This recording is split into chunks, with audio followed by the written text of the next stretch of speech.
Hello and welcome to RCC Let's Talk. Today we'll be talking about resilience and confidence. Chances are you've probably heard these words, resilience and confidence, quite a lot around the school, in school reports and across social media. But what do they actually mean, and how can we genuinely support our students at home and at school to build confidence and resilience? Today I want to talk about what builds resilience and confidence in adolescence and what often gets in the way, even when our intentions are good. So what is resilience? Resilience isn't just about being tough, unemotional, or bouncing back instantly. Resilience is the ability to cope with setbacks, manage uncomfortable emotions, recover after disappointment, and keep going even when things feel super hard. Whether that's school stress, friendship issues, sports, not making a team, or self-doubt. And then we've got confidence, which kind of grows alongside this.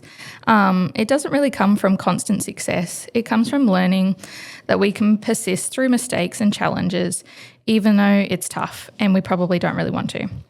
Confidence isn't about always feeling good or being the best. It's about trusting yourself to cope, even when things don't go the way you want them to.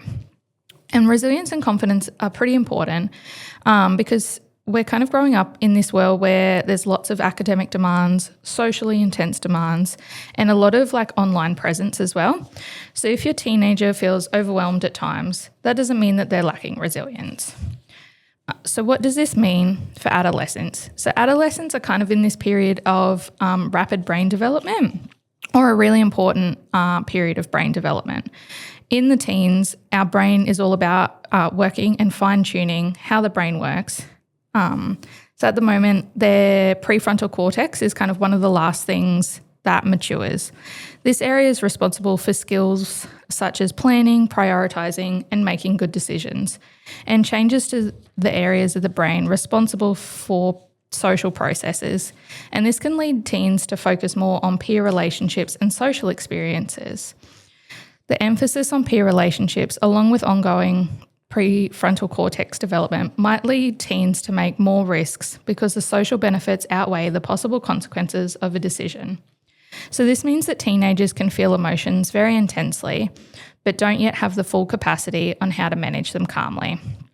Understanding this as adults can help us respond with empathy rather than frustration, which is a key foundation for resilience. So what can we do as adults in teenagers' life to help build resilience and confidence? So we'll have a look at three, maybe four evidence-based ways that we can support resilience and confidence. Number one, normalize struggle. One of the most powerful things that you can say is, that makes sense, this is hard, or I can see why that would be upsetting. These responses don't mean that you necessarily agree with everything. They signal safety. When teenagers feel emotionally safe, their nervous system settles. From there, they're more capable of problem solving, reflecting, and learning, all core resilient skills. Jumping too quickly into solutions can accidentally send the message, your feelings are a problem. Sometimes confidence grows just from being heard. Number two, which is similar to number one, but it's modelling resilience. So teenagers seeing you struggle through challenges helps them see that it's okay. So teenagers learn far more from what we do than what we say. So as parents, when we admit mistakes, or as teachers, when we openly manage our ongoing stresses and show ourselves compassion, teenagers learn that confidence doesn't mean perfection, it means adaptability. Even saying, I'm feeling stressed today, but that's okay, I'm going to take a break, or that's okay, I'm going to focus on what makes me feel good, teaches emotional literacy and coping skills. Number three, praise effort, not just outcomes. As many teenagers link their self-worth to grades, performance, approval from others, as parents and teachers and caregivers, we can help shift this by praising effort, persistence, trying again after setbacks.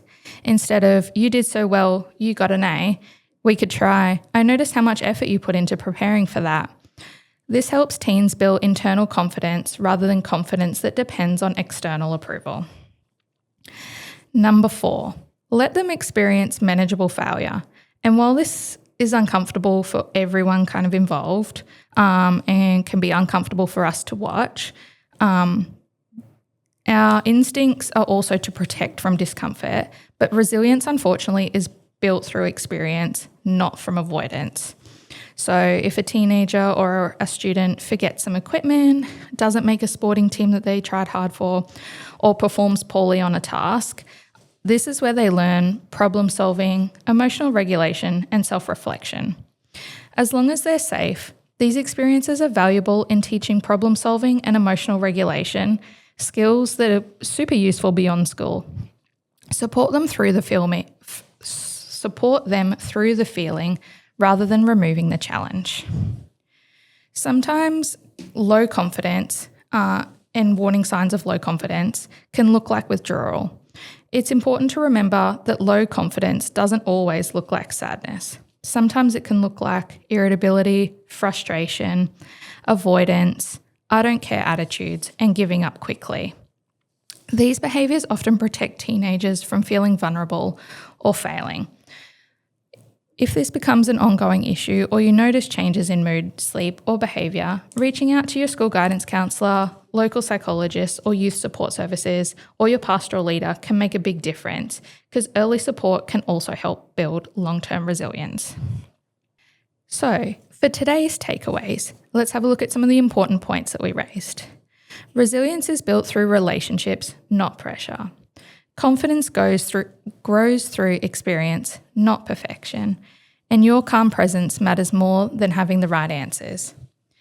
Teenagers don't need parents who fix everything. They need parents who stay steady when things feel unsteady. Supporting a teenager can feel super overwhelming, especially in a world that's changing so quickly. But your support, your empathy, and your willingness to walk alongside through challenges are some of the most powerful tools for building resilience and confidence. Thank you for listening and for the work that you do every day supporting our young people.